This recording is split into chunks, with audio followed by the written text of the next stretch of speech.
Hello, and welcome to the Fiction Nonfiction Podcast from Literary Hub, where we believe that every issue in your social media feed or on the evening news has already been tackled somewhere in literature. I'm Whitney Terrell, author of the novel The Good Lieutenant. And I'm V.V. Ganeshananthan, also known as Sugi, the author of the novel Brotherless Night.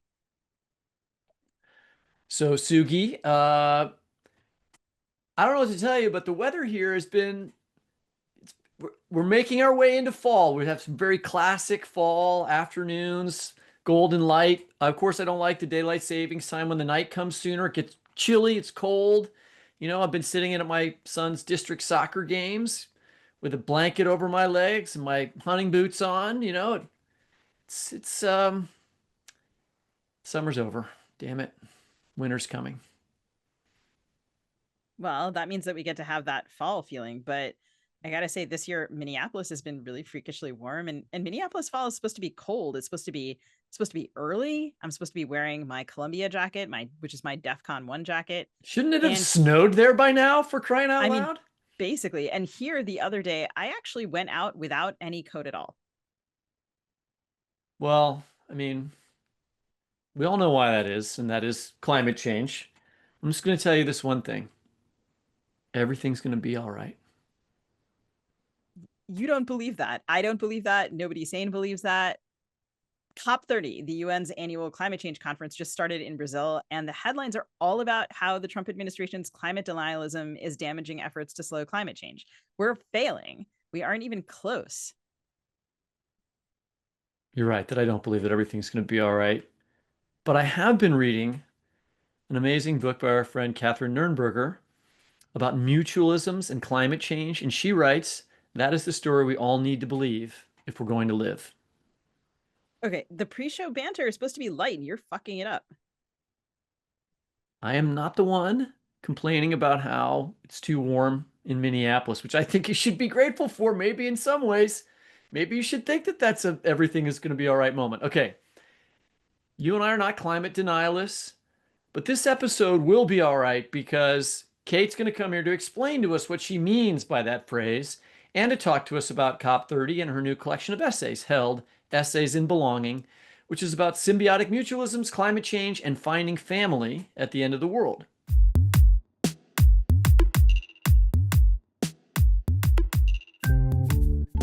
Kate is also the author of The Witch of I and the poetry collections Rue, The End of Pink, and Rag and Bone. Her first lyric essay collection, Brief Interviews with the Romantic Past, won the Journal Nonfiction Award. Other awards include the James Laughlin Prize from the Academy of American Poets, an NEA Fellowship, and notable essays in the Best American series. Her co-authored textbook with Maya Jewel Zeller is Advanced Poetry, a Writer's Guide and Anthology. She is a professor of creative writing at the MFA program of, I'm not familiar with this spot. I think it's the University of Minnesota. How interesting. How nice that that would turn out. Kate, welcome back to the show. Thanks so much for having me. I'm really excited to be on the show. I get a lot of laundry folded at my house because your podcast sustains me. Well, at So least somebody's getting something done with this podcast. Your book is timely. I mean, and it's even more so considering, did you say COP30 or COP30, or how do we deal with this abbreviation, this UN climate gathering that's going on in Brazil? I do believe we say COP. We say COP30. Trump's That's a approach to great acronym. environmental policy is different in his second term than it was during his first. Is that true? I don't know if that's even true. If he even has environmental policy. But we're not there at this meeting. And we're instead trying to actively derail a variety of environmental efforts. That does seem like a consistent policy for that administration. Can you talk to us, our listeners, about like what is COP30? Not only just how to say it, but why it's important, why it matters. What are people doing there? Yeah, so this is the UN's annual meeting of world leaders to discuss responses to climate change. It's the main decision-making body for climate change at the UN. I believe it was born out of an international environmental treaty in 1994, though I think its most significant sort of accomplishment was the 2015 Paris climate agreements. And so they meet regularly to figure out how to meet those goals. And this is the year when they know for sure that we didn't meet those goals. The goal was to prevent global temperatures from rising above 1.5 degrees Celsius. And the data from 2024 is we passed that mark. So this is a very sad meeting this year. And they're not spinning it that way, or they're not talking about it that way. They're talking about it as an opportunity to try to reestablish hope in the efficacy of their organization. But yeah, so it's really a space of global diplomacy around climate change policy and trying to figure out how to navigate the climate change drivers in a world of globalization and global markets. So for those of our listeners who might not know, I basically discovered this earlier today, but COP stands for Conference of the Parties. So it's like the parties to the accords, the discussion, et cetera. And so there are other COPs as well about other things. But yeah, I think that this is the one that is best known. And we're not there because we're not a party to the Paris because we left because Trump took us out of it, right? Right. Was that during his first term, or did he? Yeah, I get confused. This time. Okay. And it seems like actually the Trump administration is like, last time there was sort of I don't know, like a laissez-faire attitude or like a non-participation, whereas now there seems to be, I was reading about all of these efforts to actively damage various efforts, threats related to trade coming at small countries from us in terms of their efforts to pursue climate-related goals that the Trump administration is arguing will harm U.S. national security and or economic interests. And it seems like there is at least one comment that I was reading about, maybe in The Guardian, from a foreign leader who was like, maybe we should just go through states instead of the federal government. I was like, oh my God. Just well, and I saw that Gavin Newsom's there. Like, Trump is not, but Gavin Newsom is present. So I didn't realize Gavin Newsom is there. He's making a point. But actually, the Republicans have tried that dodge of going down to the states' rights thing only when it works for them, because it hasn't also, like, Trump tried to argue that California is not allowed to set, or at least the federal government is not, that California is not allowed to set its own emission standards, because de facto California has such a large market that it can actually set emission standards for the industry for the whole nation, because the car companies want to make it to work with California's emission standards so that they'll make all their cars that way. Am I right about this? Do you guys know what I'm talking about?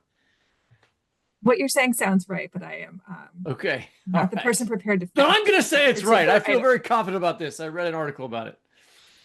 I mean, certainly, like, the economy of California is larger than the economy of a number of countries, so I would imagine that makes sense. So all of this delightful stuff going on, Gavin Newsom rather than our president at COP30, a huge amount of urgency, and also this milestone that has been passed. And this is the moment that you've published Held, which is about mutualism, among other things. And mutualism is a scientific term, but it seems evident from the essay collection. I thought it was like about stocks when I first heard about this, so evidently not. That's not what it's about. It's about mutualism. Okay. Not mutual funds. Which is more than its scientific definition, but it's like this sort of, you convey it in the collection as also a way of thinking about community and belonging. And in your essay, Having Had Happened, you mentioned that, and this is a quote, "The more I learn, the harder it becomes to say what is or what isn't mutualism." So can you say a little bit more about how you see and understand mutualism in the natural world, and kind of how it became the spine for this book? Sure. So I had some friends who run a film festival, the True False Film Festival in Columbia, Missouri, who pick a theme every year for this documentary film festival. And one year their theme was host guest. And they asked some poets to write little poems about symbiotic mutualisms, which is a kind of mutualism where the two creatures involved, or as I learned, often three creatures, have a really entangled partnership in the way they be, and it makes both of them thrive.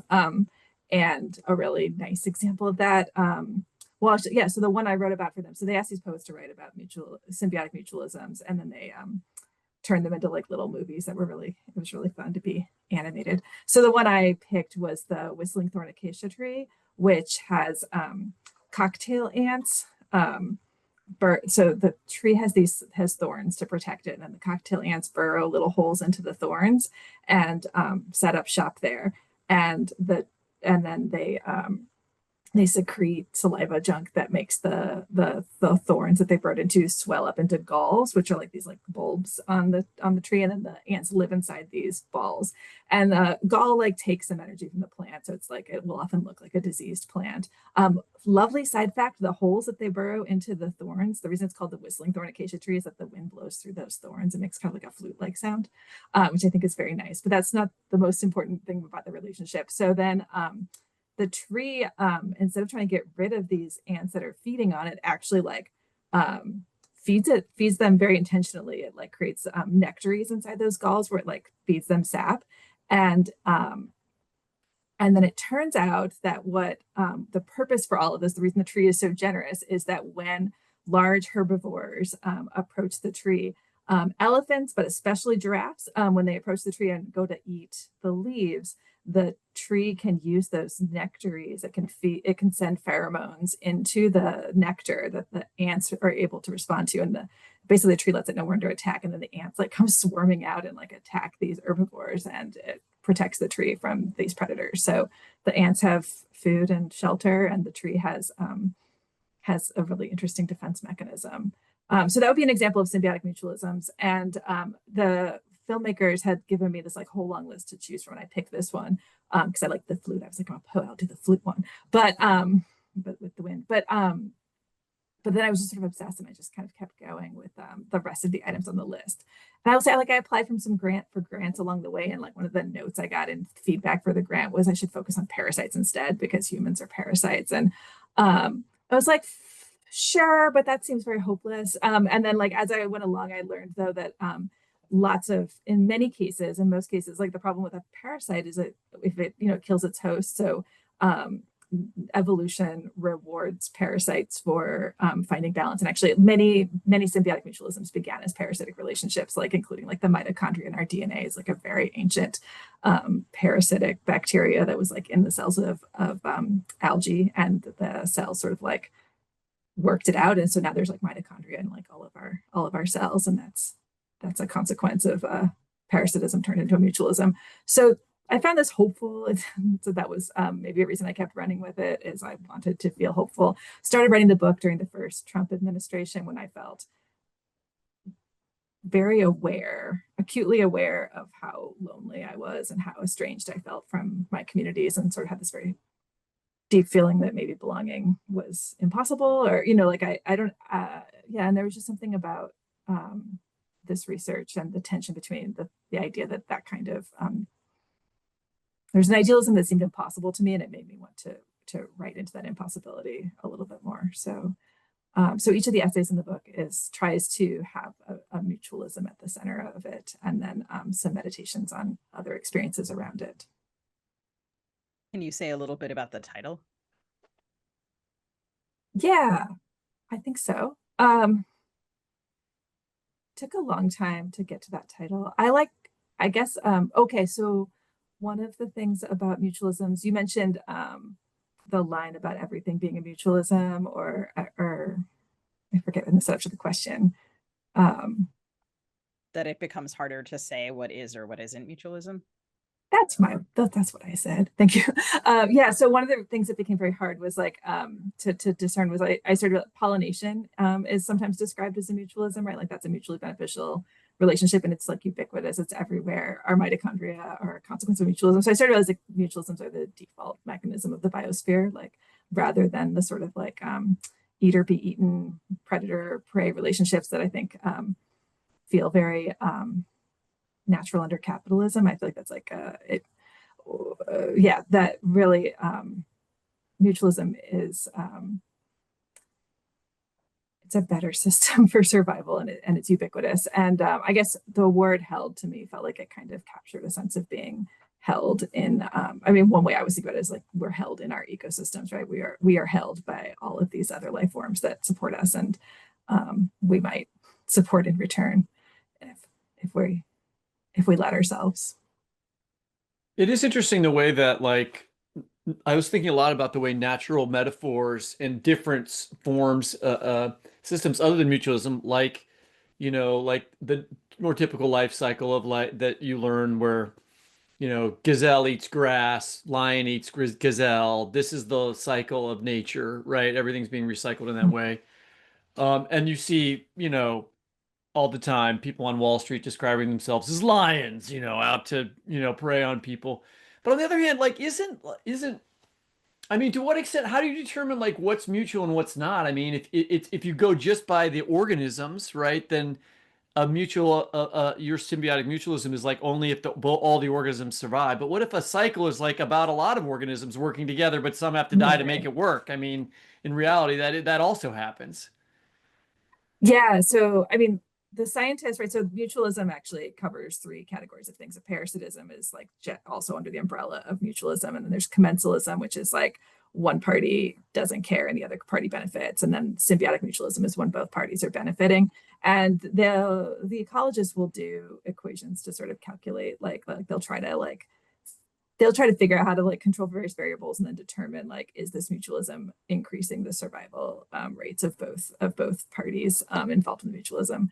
So there's like a numbers game happening that says whether it's a symbiotic mutualism or it's a commensalism, yeah, or is it if it's a parasitism. But I mean, you're right. For me, as I was reflecting all these things, it increasingly became clear that like I mean, things have to die for other things to live, right? Like the entire like ecosystems are all about well, balance, but then also you can have greater and lesser abundance, right? And so so your question is like where does it begin or end? And I guess the answer is just like I mean, It wasn't really a ecology. question. I'm just kind of kicking around the idea. I was trying to think about like it, uh, it, I understand like what you were saying about the like mutualism being different than the predator prey kind of relationship. But if you Mhm. back off, can't you always find a way in which any sort of natural relationship is mutually beneficial, or no? That there are some that don't fit in that category at all. Um, yeah, probably if you back out far enough, you can make everything work, right? This is like Okay.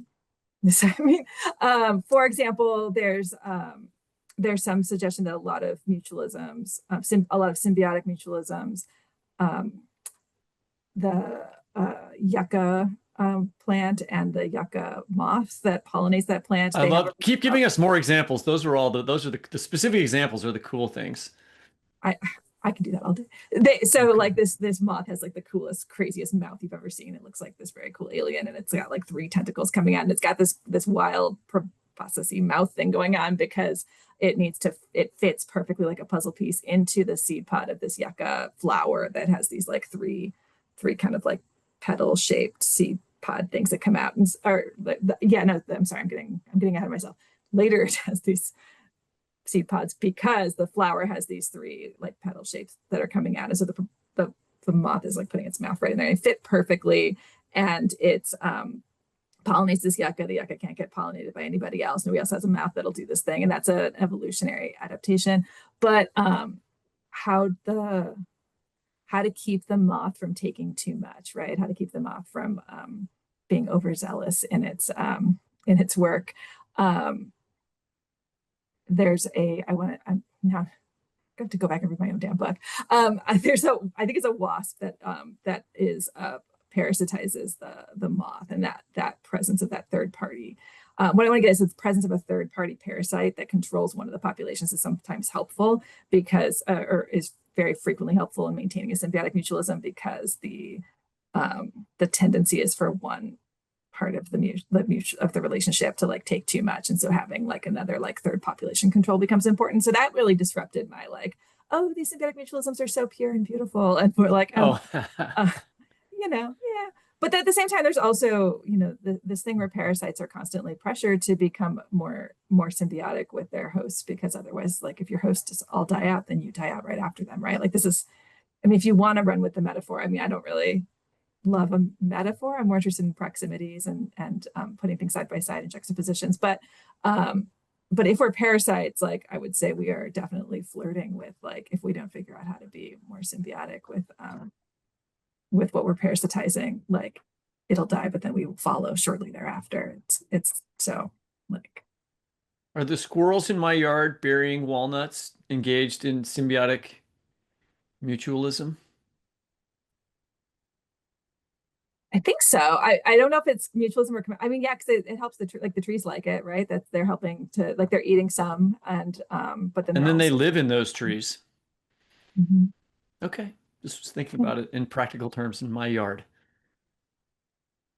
For those of our listeners who are looking at Kate's book, there's some stuff about the yucca moth in the essay "What Is Past," including like a great description of the moth's mouth fitting with a click into the pollen-soaked stamens of a plant. And also some interesting discussion questioning the use of metaphor, which Kate and I have sometimes talked about with other colleagues. So Kate, as you mentioned, each essay is paired with like one of the things from this original true false list. But then when you actually look at the essays, which are short lyric essays, you don't necessarily see that that's in the table of contents, but it's not at the title of each essay. And so sometimes it's plain and immediate, like what the pairing is, and other times it kind of emerges. Anyway, I would love for our listeners to get a sense of how this book feels. And I wonder if you would read for us from the essay, Thinking is a Kind of Feeling Humans Sometimes Have. And that's an essay in which you discuss mutualism, in not only in terms of how humans and insects interact, but also how humans interact with each other in the environment. Would you read for us? Yeah, happy to. Thinking is a kind of feeling humans sometimes have. Like a lot of people, I imagine that if I make my telepathic frustration with the politics on the radio strong enough, I can call it activism. And then I am angry at myself for being one more ineffectual, self-satisfied liberal driving down the highway yelling alone in her car. Like anybody, I like to look at pictures of animals to unclench. Like somebody who wants to be special, I have chosen a particular niche. In my case, 18th and 19th century upper class European engagements with questions of biology and the sensation of wonder. Philip Henry Goss peered through the glass of the public aquarium he installed in 1853. At first, his ambition was merely to paint the beautiful underwater flower creatures before they putrefied in a day or two. Then he began to wonder how they live. When he observed the alliance, what he called the strange affair, between the cloak anemone and the hermit crab to whose shell it was affixed, he wanted to know who was in control. Does the crab pull the anemone along, or has the anemone tentacled all the way into the crab's brain? Once Goss realized he needed to add algae to the tanks to oxygenate the water, his creatures lasted longer. It has taken centuries for the idea of mutualism to penetrate the epistemological system we call the scientific method, an Enlightenment era invention that is, you may be sorry to hear, symbiotic with the pseudosciences of race and eugenics, the intellectual justifications of a transatlantic slave trade, the machinery of extraction capitalism, and a deep need humans have to believe themselves to be both good and right. The sea anemones use the tiny spikes of poison that line their tentacles to shock octopuses away from the crab.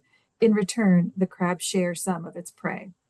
By the time the collectors of the Victorian aquarium craze Goss inspired were done with them, the tide pools off the western coast of England were empty. Profaned, his son wrote in grief, vulgarized. A fundamentalist Christian who proposed in his best-selling books that such pools were relics of the Garden of Eden, perhaps even the garden itself, the elder Goss found it hard to understand his purpose in life after that. I think Philip Henry Goss was an asshole who wanted to create the kind of future that terrifies me. I think he was the kind of person who will use the name of God to justify anything they want to be true. I think it takes an enormous tolerance of cruelty to, in the name of science, feed a sea anemone a piece of raw beef until it vomits over and over again for the sake of something called data. Nevertheless, I believe he was sorry for what he made possible. Nevertheless, he kept an aquarium's worth of royalties in the bank.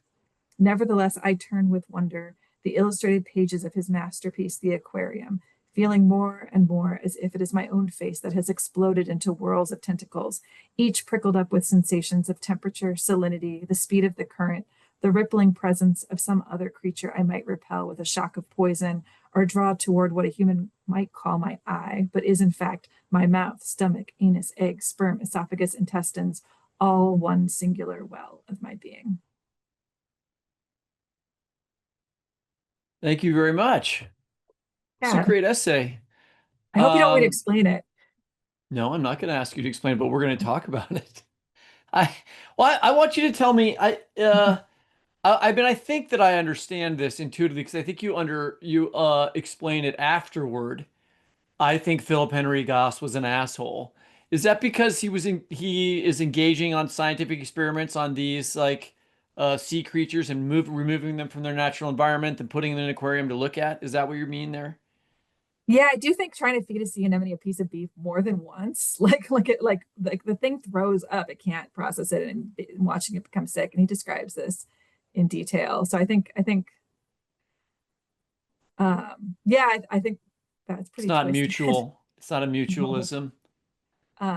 But also, I think the way in which he is using his writing about science to advance a particular kind of like theocracy, a vision of a future that is a fundamentalist Christian future, is very scary to me.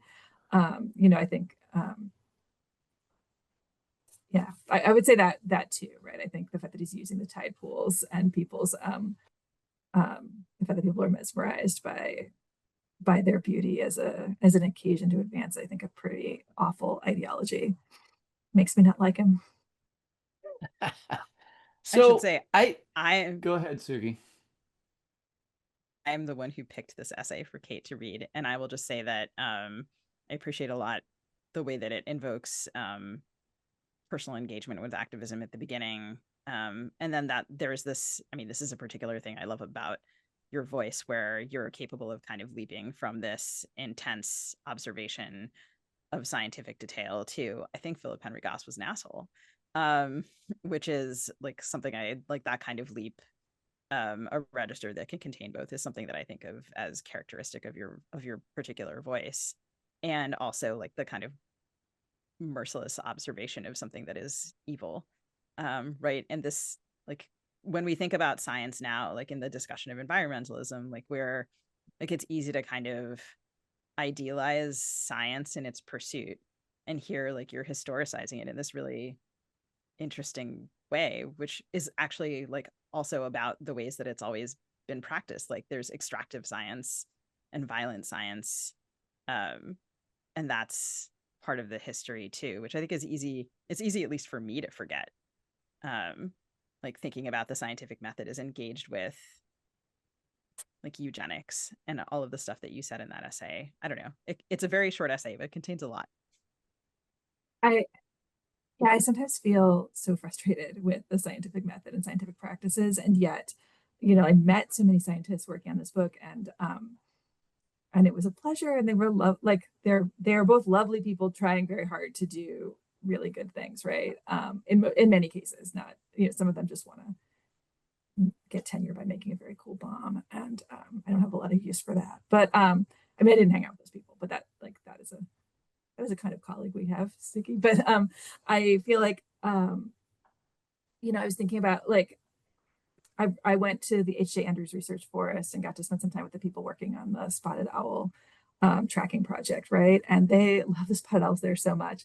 And and one of the things, though, that they're finding is like a tremendous pressure on spotted owls is actually, I mean, what it really is it's habitat loss, and it's the ways in which changes, like the dramatic loss of buffalo in the plains means that there's like trees that are growing across northern Canada in ways that they did not once grow, which means barred owls, which were not, not in recent memory in the Pacific Northwest, are there now. And barred owls are these like incredibly scrappy little owls that can like eat crawfish, like they can catch crawfish from the water. Like I have a certain appreciation for the barred owl, but the thing is, the barred owls, I mean, here I get a little even confused about scientific definitions of species and so on. The barred owls are interbreeding with the spotted owls, and in this way, they're kind of there's so few spotted owls left, and they're just kind of overwhelming the spotted owl population. So they're kind of, this is one way in which there are not going to be spotted owls, is that they're just going to be kind of absorbed into barred owls. But what's, but it's, so the way conservationists are trying to save spotted owls is that they're trapping and killing barred owls by like the tens of thousands, and every year. And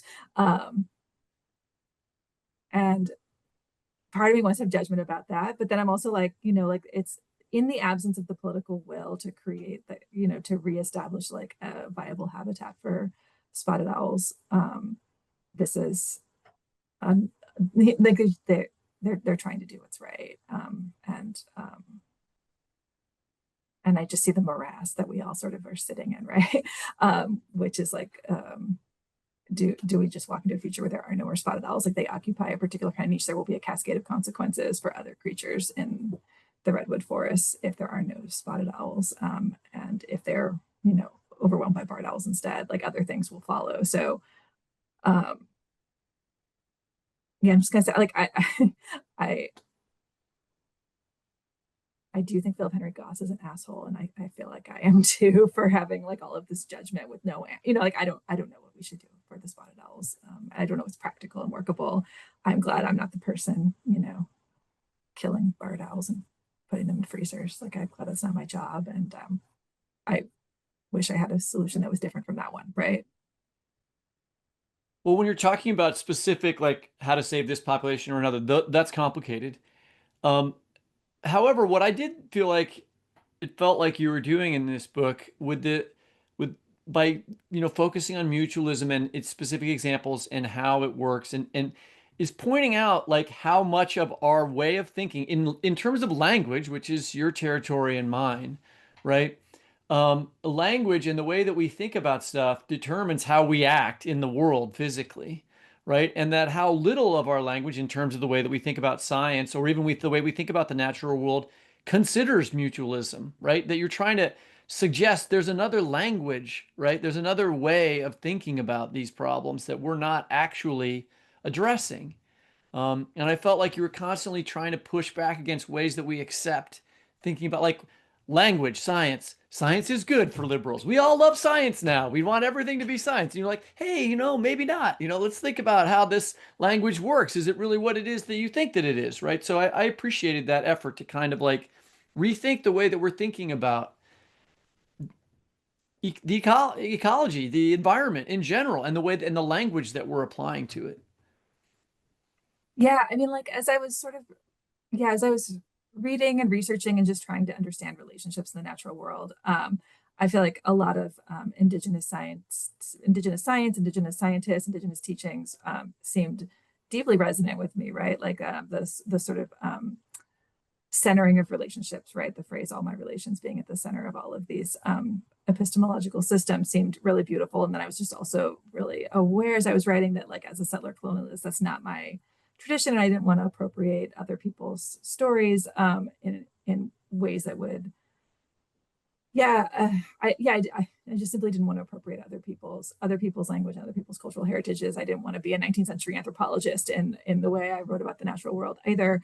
And so what I saw in the systems that I have inherited is I was like, I've inherited this flawed age of reason sort of way of relating to science, right? And what I see inside that system, though, I'm like, I feel like where ecology starts to emerge at the end of the 1800s as a branch of biology, right, where they start thinking about systems as interconnected instead of creatures in isolation. Like when we break away from Haeckel's like illustrations of the taxonomies, which and the obsession with speciations and what's the ideal shape of this species. That when they break away from that and just start thinking about relationships, I feel like I feel like that's where we're kind of getting somewhere. That feels like an aspect of the scientific tradition that is the way of knowing that I've been steeped in, where I feel like it thinks about relationships in a way that might be beautiful and might be leading us towards like abundance and restoration and repair.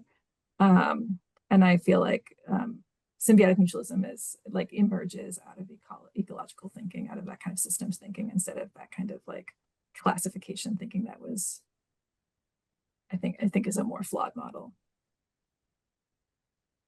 So you have an essay called Archives at the End of the World. So just to follow up on Whitney's comment about language a little bit, in that essay, which is probably one of my favorites, you mentioned that climate change is so new yet so ever present that there's this emerging vocabulary and then also this set of feelings that don't have vocabulary yet. And I wonder if you can talk a little bit about the importance of defining those feelings or ideas in an age where we're experiencing the direct consequences of climate change, and maybe tell us about a few of the words and maybe a few of the words needed in that essay.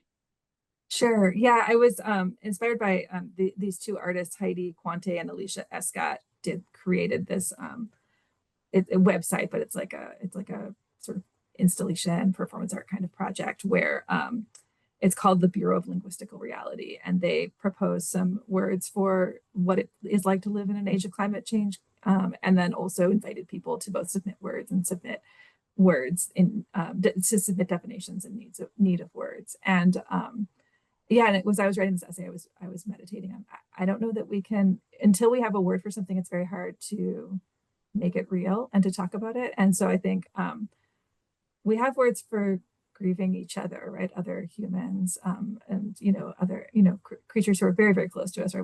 We grieve pets, but I think to grieve like the loss of whole species, to grieve the loss of ecosystems that once like sustained us and sustained our families, I feel like we don't have words for that, and somehow it feels off when we try to apply these other words for grief to those experiences. And so I feel like in the absence of language for what we're losing, we just carry on as if it doesn't matter, like that it's like fine, that all, like, I don't know, that all of Whitney, you're from Missouri too, right? Like we used to have a lot of really cool mussels, freshwater mussels, and they're almost all gone, right? And I have a list in the book of like all of their names, like the pearly sheep nose mussel is gone now, right?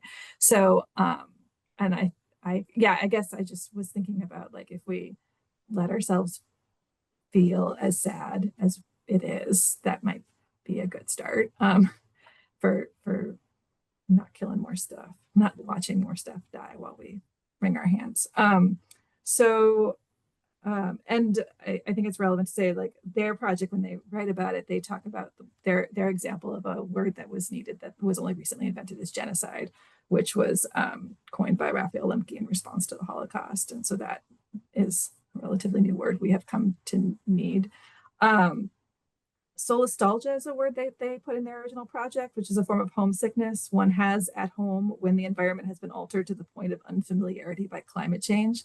Every time I go home to Missouri and see those like, I can't remember what they're called now. They're like, they look almost like Dr. Seuss trees. They've got those like pink tufts at the top of them, and they're migrating up from the south. I used to see them when I lived in Louisiana, and now they're like all over the foothills of the Ozarks where my in-laws live, and it's so strange to see. Or, you know, armadillos are up there, and so it just feels like it feels going home feels like going to a much deeper south than it used to feel like to me. So solastalgia is one. Nonapara, the simultaneous sensation of a strong urge to have children or grandchildren mixed with an equally strong urge to protect these yet unborn children from a future filled with suffering. The ones I felt like we needed, word needed from the silent depths of winter, a fear you've already heard the last bird song of your life. Every February comes around when it's very quiet. I'm like, are there going to be birds again? And we'll say this year was so quiet, not totally quiet, but so much, I could tell. Sometimes I doubt myself and my perceptions, like, oh, I'm just, you know, it's just a different kind of year, but this year was so quiet. Let's see. A word needed when elders tell of moth blizzards, butterfly swarms, a cacophony of peep frogs so loud you couldn't talk to each other across the porch, and you think their memories must be dementia instead of the time that was. I have this tender memory of my grandma we're pushing her in a wheelchair through a butterfly house, and she was saying this was like when she was a little girl in the fields. And at the time I thought, oh, she's going blind. She doesn't realize how many butterflies are here. But then I read some more about moth blizzards and how many winged insects there used to be in the fields. And I realized in hindsight that like, that was probably just a totally real and legitimate memory she was having. And it was unfathomable to me when she was talking about it, that there could have ever been so much. Yeah, someday my kid will say that about me and fireflies. I like go on ad nauseum about how many fireflies there used to be. And I see them so rarely now. Anyway, we need a word for that one too, right?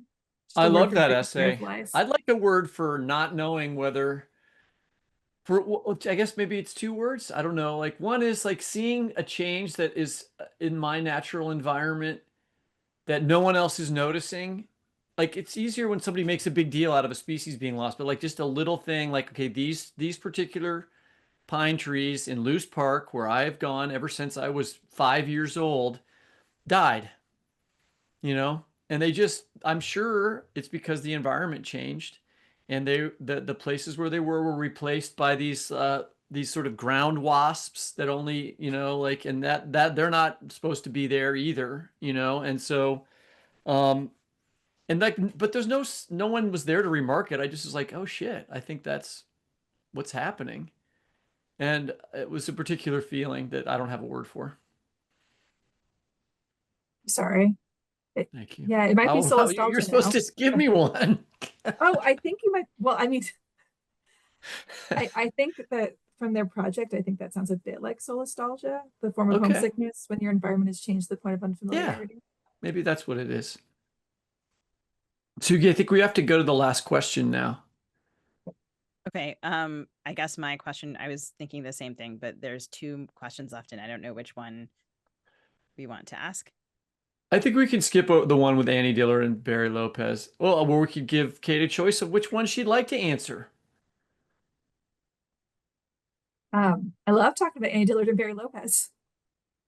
Okay. The students wrote that question, so they will probably appreciate it. They were inspired by Whitney guest lecturing in a class. So No, not guest lecturing in my other class. oh, Um, okay. okay, I'll ask it then. Uh, but that means we're not going to go over the personal stuff, the mourning and grieving stuff. Is that okay? I'm happy to answer whatever you all prefer.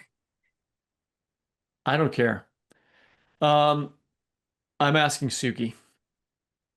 Um, I think that like this question actually has grief in it. So if Kate wants to touch All on that, right, she'll have an opportunity. let's do it. All right, three, two, one. At the top of the show, we were talking about your idea that everything will be all right. Maybe a story we have to tell ourselves and our children in order to survive this period of change and uncertainty. And I was thinking a lot because I was assigned my students to read some Annie Dillard and Barry Lopez, you know, and some of the sort of I don't know if there's a name for them, like writers who in the 60s and 70s were sort of rediscovering Thoreau and starting to write about nature in a sort of more transcendental way, a celebratory way. They weren't really thinking about climate change. I remember very specifically when Bill McKibben's book, The End of Nature, came out, like after a lot of, you know, these books had been written, and I was like, fuck you, Bill McKibben. I don't want to hear this shit. You know, I want to go read about how cool it is to be in Arches National Monument, you know, with Edward Abbey or whatever.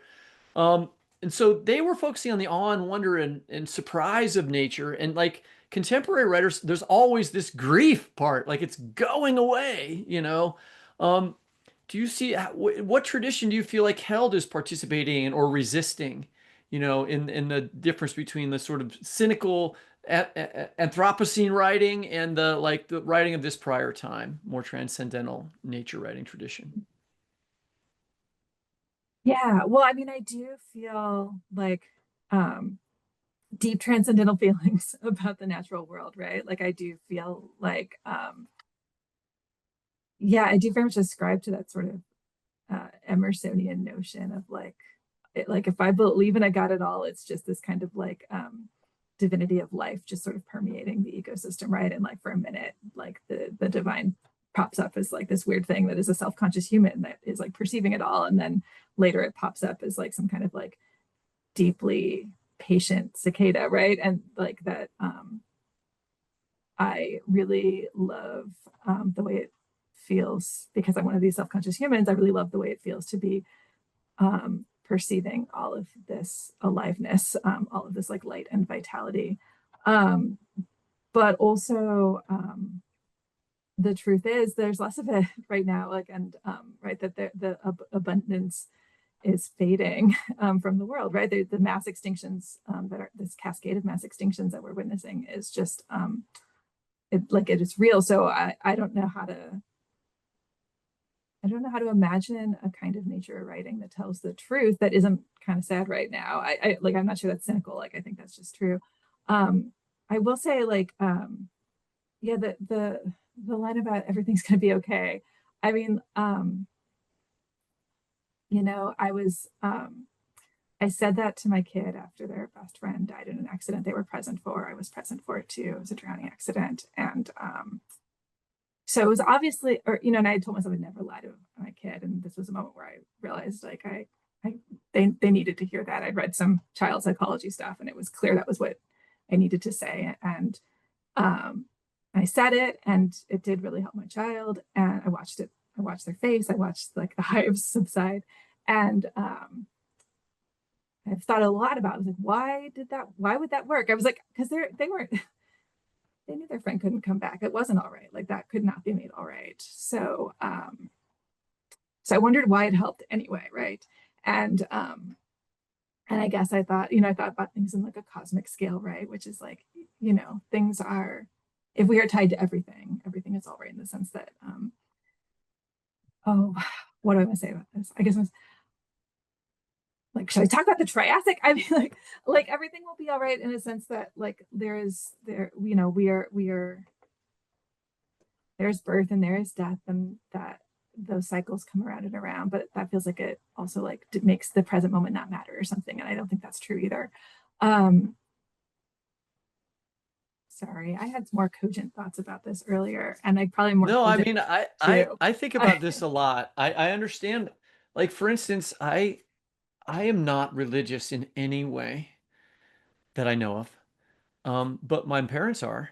And there have been times in my life when, especially when I was a kid, but even now, when my mom will say, okay, I'm praying for you. And for whatever reason, it makes me feel better. It just did. It's like when you are in a situation where logical reasoning ends, you know, like there's not a logical reason to say it's going to be better. And somehow there's this other thing that you have to give. And I don't really know how to define it, whether um, but I had a similar situation with my son where I said I didn't know what to say to him. Like, logically, I was just like, okay, I'm praying for you. And it made him feel better. I think yeah, I think maybe one part of it too is that they worry about us, and so when we say everything's going to be okay, it means if we can say it, then they feel better knowing that we think it will be okay, is one thing. Um, Also, the ecological relationship I was thinking about in that essay was the American, oh God, is it the sycamore or the chestnut? I think it's the chestnut. It's the American chestnut tree, which we thought had gone extinct. And then they keep finding these stumps of cut down chestnut trees. There's, like, a blight that knocks them out, and they keep finding these stumps of chestnut trees where they keep sending up little sprigs. And so, like, a new chestnut tree will grow, like a young sapling will come up out of this chestnut tree. And it'll live for like a year or two, and the blight gets it again, and it's gone again. But they keep trying to come back, and scientists now are conservationists are trying to figure out, can they, like, do a little crossbreeding with another tree that's strong, you know, like they're trying to figure out if there's a way they can encourage this tree to come back or to survive. And it may also just be the case that, like, it keeps coming up, and it's not totally implausible that one of these years they'll just come back in the blight, but something will have changed in their relationship to this blight, and the trees will be able to live, you know. And I do want to talk about the Triassic, if you'll indulge me. I went to the Arctic, right? And I climbed up a melting glacier. Like, I walked alongside this river of melting glacial water coming down off this glacier. And the whole way up, we were passing these, I mean, it was a petrified forest. So there were rocks, but they were trees. Like, and you could look at them. Like, I sat on a tree stump that was like a rock now, but it was a petrified tree, and, like, picked up all these they were like little branches of rock. And these were trees that had grown in the Triassic when this piece of ice had been in a different part of the earth, and when it had been completely different temperature. And as I was watching all the water melting and flowing down, right, like at the base, all of this algae was there that would not normally be there, right? There's, like, all this beautiful algae growing and, like, kind of weaving in the meltwater at the base of this glacier. And I mean, like, And so I was like, things will change on this earth, and things will grow, and there will be life on this earth. And we will either be part of it or we won't, depending on what decisions we make collectively and systemically, right? Like we may or may not be there to see it, we may not be part of it, but I feel like the earth is much bigger than us, and one way or another, but like on cosmic time, it will also be all right, and that there will be green things growing on this planet, and we'll somehow be a part of that. But I would like for I would like for all of our children not to have to be hungry and thirsty, like on the way to that, like I would like us to take care of each other's children, really, in the very immediate term. And I feel like that's what's sort of at stake at COP, is can these politicians figure out how to do it? And I think that's what's at stake in our daily lives, is like, can we love like the planet and each other and understand how much we need both of those things enough to try to save each other's children. Kate, thank you so much for joining us and sharing all of this from your gorgeous book. Congratulations on its publication. Listeners, we encourage you to check out Held at an independent bookstore near you.